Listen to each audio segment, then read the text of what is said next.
Like a lot of people, I eat a lot of corn, but I don't know a lot about it. So I've come to Stokesley to meet Tim Finnegan, who's going to tell us more about how it's made. So, Tim, what is the Quorn story? Well, the Quorn story goes back many years. The idea itself goes right back to the 1960s. In fact, it was one man's big idea, and that was Lord Rank. And he set his scientists out to go and find the world's first new food since the potato. And what they were looking for was a microorganism, one that would transform the then plentiful starch into the less plentiful protein. And eventually they found what they were looking for, which was a tiny member of the fungi family. We know how to grow it at scale, and the most amazing thing is it's got fantastic nutrition, but perhaps more importantly, the ability to create the sort of tastes and textures of food that people really, really like. We use the age-old process of fermentation. So we've got our tiny little member of the fungi family. It's less than a gram, it's probably even less than half a gram. And we just add that to a little bit of sugar solution just to bring it back to life again, and that happens over a few days. We then transfer that into our big fermenter.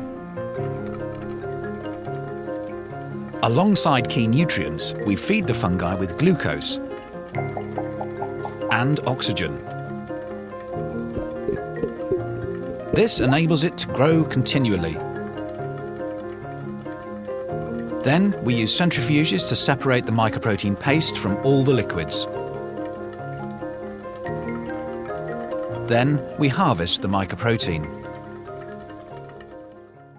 At this point, mycoprotein looks a little bit like bread dough. How on earth do you turn that into something that actually tastes and looks just like chicken? So this is mycoprotein that you can see. It's got that sort of bread doughy texture to it. So I'm going to add our mycoprotein to our mixer in here, at which point we're going to add our herbs and spices.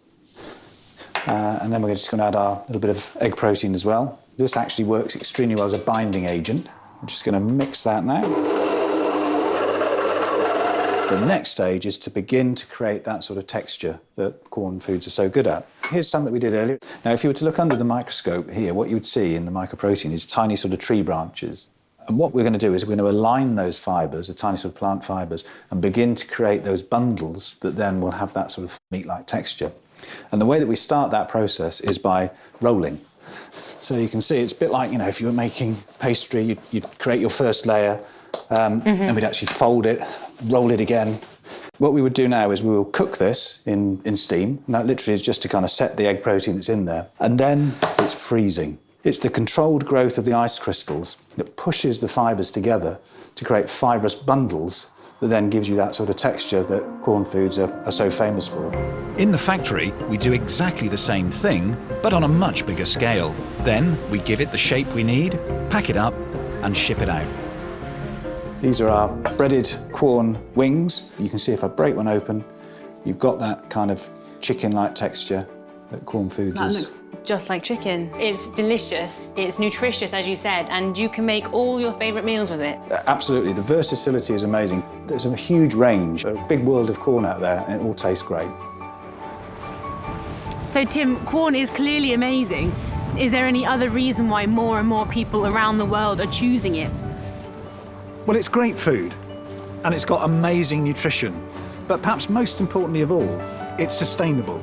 So it's not just healthier for you, it's healthier for the planet as well.